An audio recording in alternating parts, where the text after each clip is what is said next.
Servicewomen Strive to Make Presence Felt by Stephanie Robson of the Sarnia Observer. They continue their work as quietly as they began, but for 38 years, members of WANA Branch 515 have been making their presence felt in the Sarnia community. WANA, Women's Army, Navy, and Air Force, is an ex-servicewoman's branch. The Sarnia branch is one of only two known to exist in Ontario.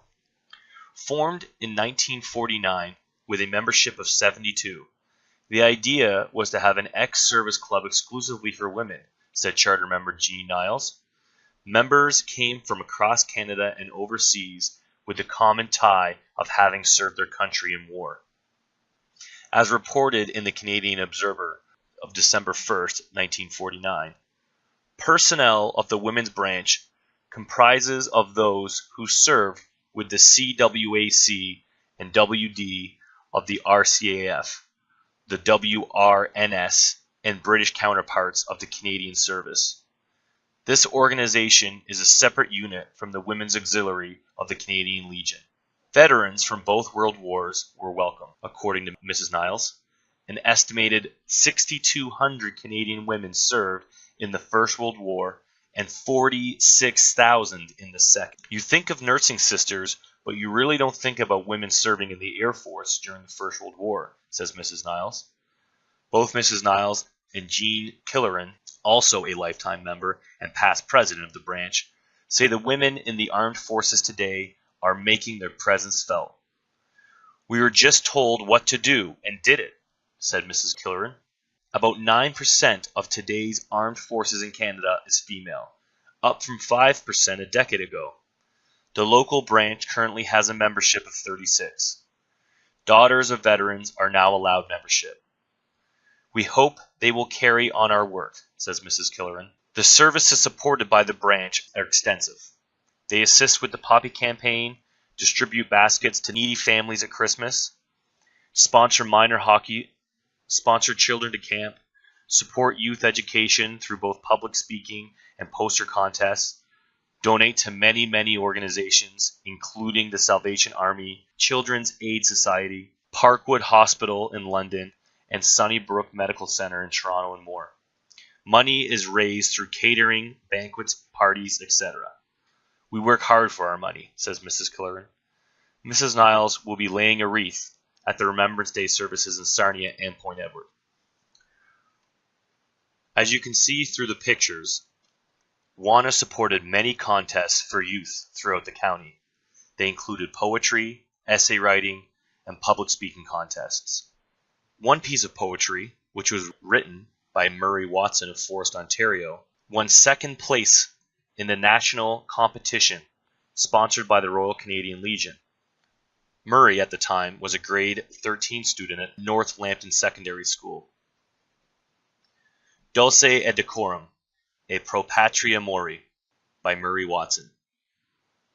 A bitter cold November day, beneath the heavens, steely gray, the veterans gather, row by row, and march as they did long ago. With brothers, sisters, children's wives, remembering those who gave their lives. The pipes lament the fearful cost a generation earth has lost, and those who live remember yet, counseling us lest we forget. And as the dead are honored here, on many cheeks there gleams a tear. The prayers and service now are o'er, the gathered mass drifts home once more. But one is left who stands alone and reads a name engraved in stone.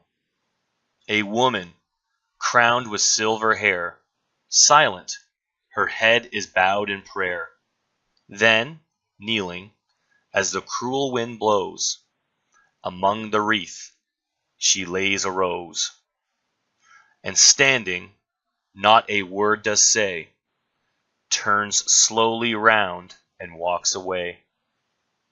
May seeds of hope and love be cast among the ruins of war at last, an end to all the death of pain, the olive branches bloom again, A time to tear, a time to rend. The time has come when we must mend. In answer to the voiceless pleas of those whose graves lie overseas, this precious peace, their last bequest, is kept by understanding best. The bugle sounds its plaintive cry. If ye break faith with us who die, we shall not sleep, though poppies blow in Flanders fields.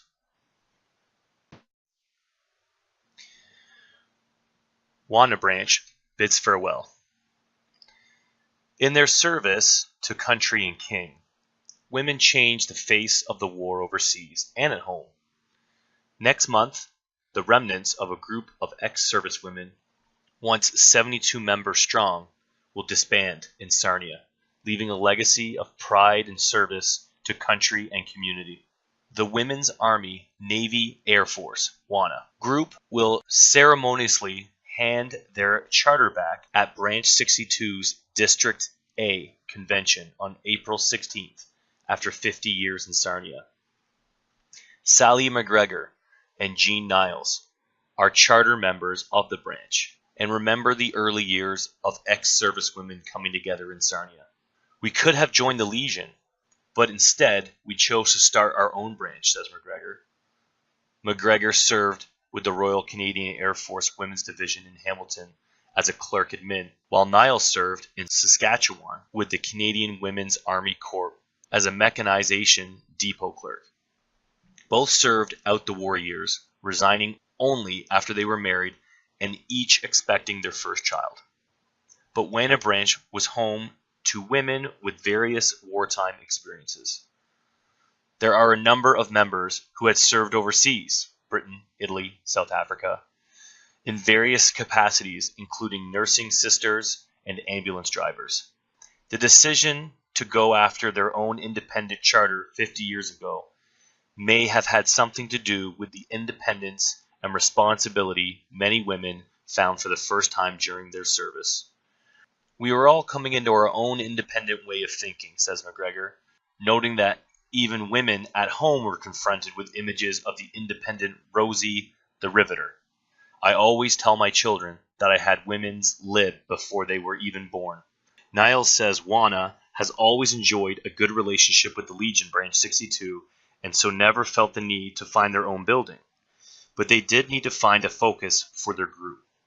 Knowing that whatever cause they supported was going to require funds, Niles says the group started making money by catering banquets, in many cases catering the wedding suppers for members, their children, and grandchildren. WANA has spent much of their past 50 years focusing on Sarnia's children and veterans, supporting various events to enhance the lives of both groups. Twice a year, we go to the Parkwood Hospital and spend the day with the veterans, playing bingo or cards, says McGregor, of the activity the group has been devoted to for 50 years. They also join forces with the Legion every year to help boost the Poppy campaign. Children's sports teams were sponsored every year. Education bursaries were awarded, and the group sponsored and judging various public speaking contests throughout their years of working with youth education. With preparations to hand back the charter already in the works, Niles and McGregor say emotions are running high for the 19 remaining members. It's going to be a heartbreaker, says Niles. We grew up together, and we grew old together.